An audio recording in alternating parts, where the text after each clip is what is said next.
I still remember the day they sold my car, a used Honda Civic I'd bought with 2 years of savings from my part-time jobs. I stood in our driveway watching the new owner drive away with my independence while my mother beamed like she just solved world hunger. "Your brother needs this money more than you need a car," she said, counting the cash. "Michael's MBA is an investment in this family's future." Michael, my golden child younger brother, didn't even look up from his phone. "Thanks, sis.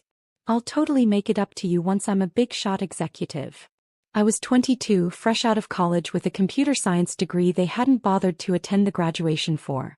Michael was their pride and joy, accepted into Wharton's MBA program with grades that were mediocre at best. But in my parents' eyes, business school was the only path to success. "You can take the bus to your programming job," my father added, already stuffing the money into an envelope marked Michael's tuition. "It's not like you need to impress anyone." My programming job. They made it sound like I was fixing printers at a strip mall.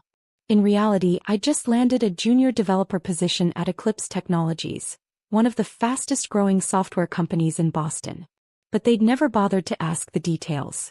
"The bus doesn't run to my office park," I said quietly. "Then walk," Michael smirked. "Consider it exercise. God knows you spend too much time in front of computers anyway." That night, I sat in my tiny bedroom looking at my bank account.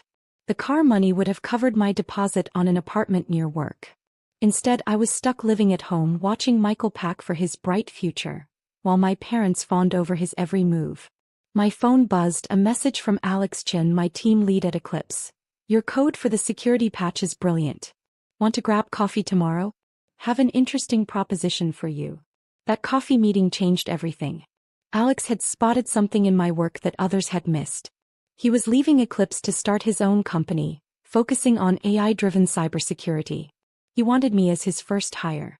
"It's a risk," he admitted over steaming cups at the local cafe. "No guaranteed salary for the first year. Just equity and a promise."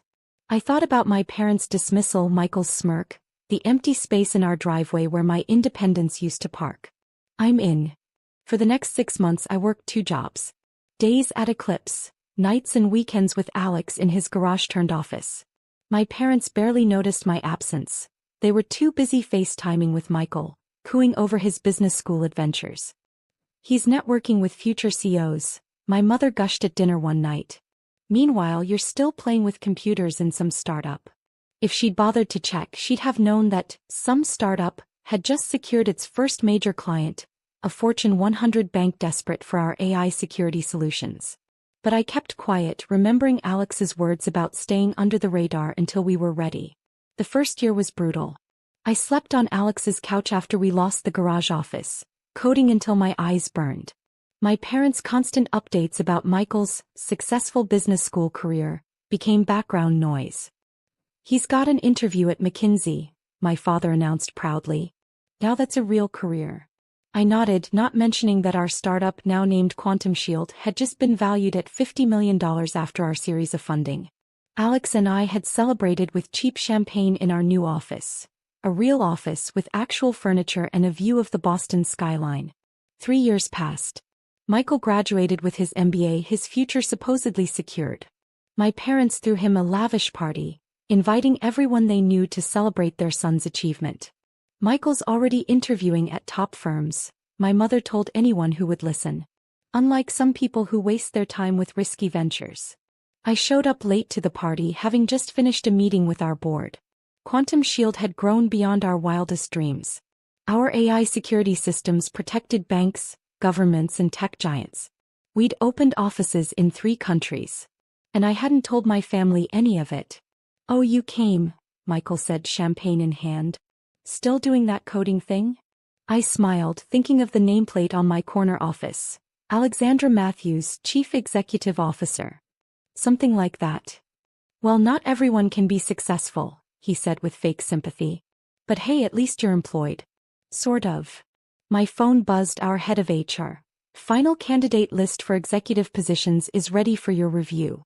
You won't believe who just applied." I opened the attachment and there it was. Michael Matthews, MBA. Applying for a VP position at Quantum Shield, not knowing his sister was the CEO he'd have to impress. "Actually," I said to Michael, I have an early meeting tomorrow. Big things happening at work. He laughed. Right. Big things. Like a promotion to senior code monkey. I left the party early driving my new Tesla, not that they'd noticed, back to my penthouse apartment. Tomorrow would be interesting. Michael's interview was scheduled for 9 a.m. sharp. In my home office I reviewed his application. Mediocre grades from Wharton, no real work experience, just internships and networking opportunities. But the confidence in his cover letter was staggering. I will revolutionize your company's approach to business. I poured myself a glass of wine, remembering the day they sold my car. An investment in the family's future, they'd called it. Tomorrow, Michael would learn exactly what kind of future his sister had built, without an MBA, without their support, and without their precious car money. Quantum Shield's headquarters occupied the top 10 floors of Boston's most prestigious office tower. I arrived early, watching the sunrise reflect off neighboring buildings while I reviewed Michael's interview schedule.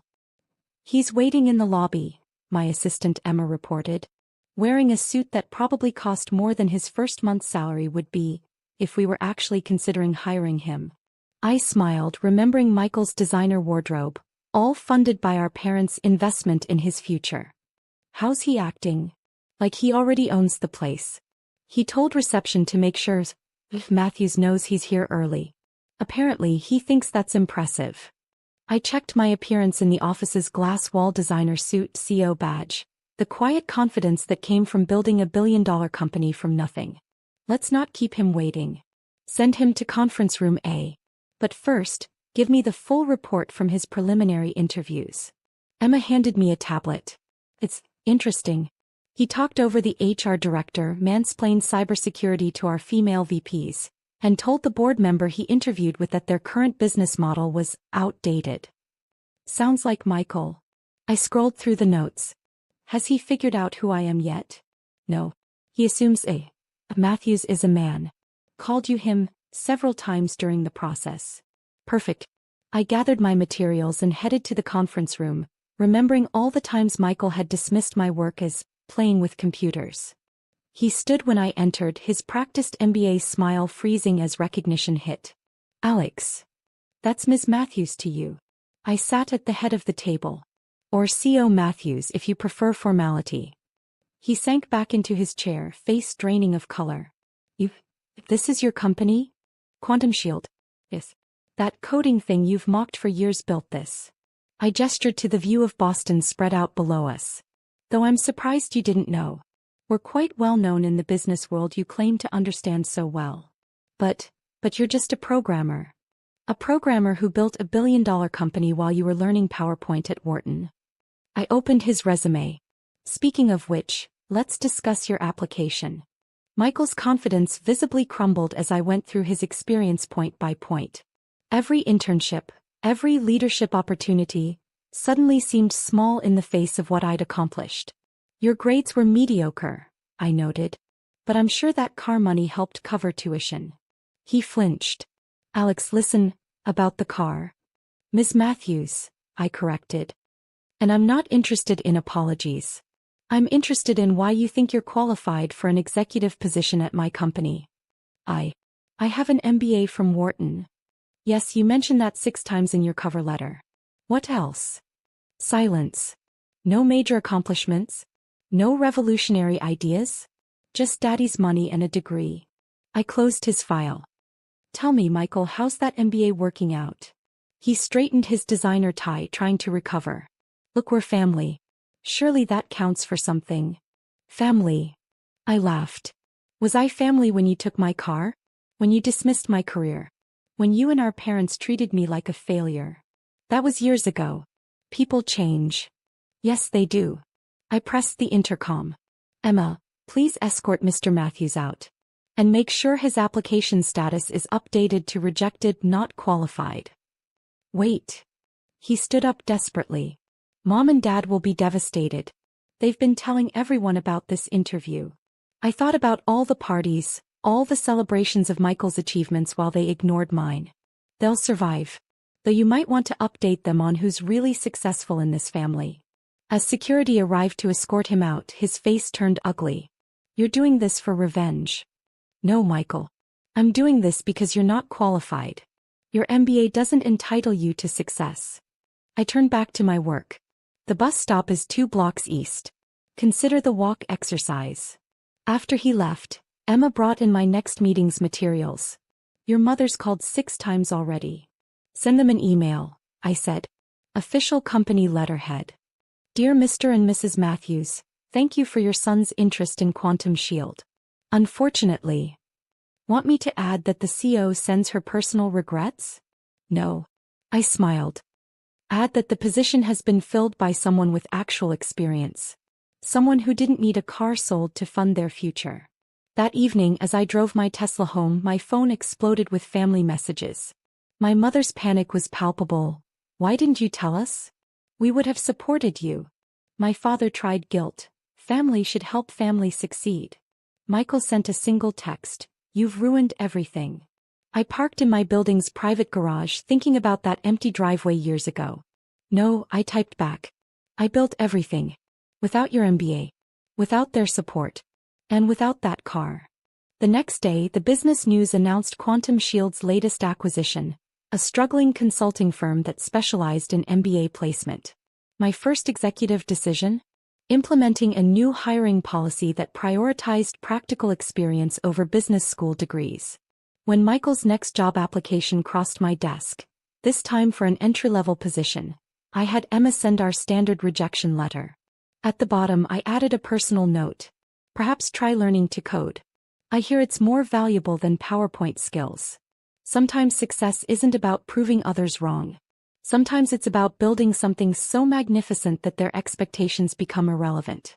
And sometimes, just sometimes, it's about watching your MBA-wielding brother realize that his sisters, playing with computers, built an empire his business degree couldn't buy him into. A month later, I heard through family gossip that Michael had finally found a job at a small tech startup, learning to code. Sometimes karma has a sense of humor. I sent him a bus pass as a congratulations gift. After all, family should help family succeed. The empty space where my car once sat had been filled with something far more valuable. The knowledge that success doesn't come from degrees or family support. It comes from believing in yourself when no one else will. And maybe, just maybe, from proving that a programmer with a dream can outshine an MBA with all the advantages in the world.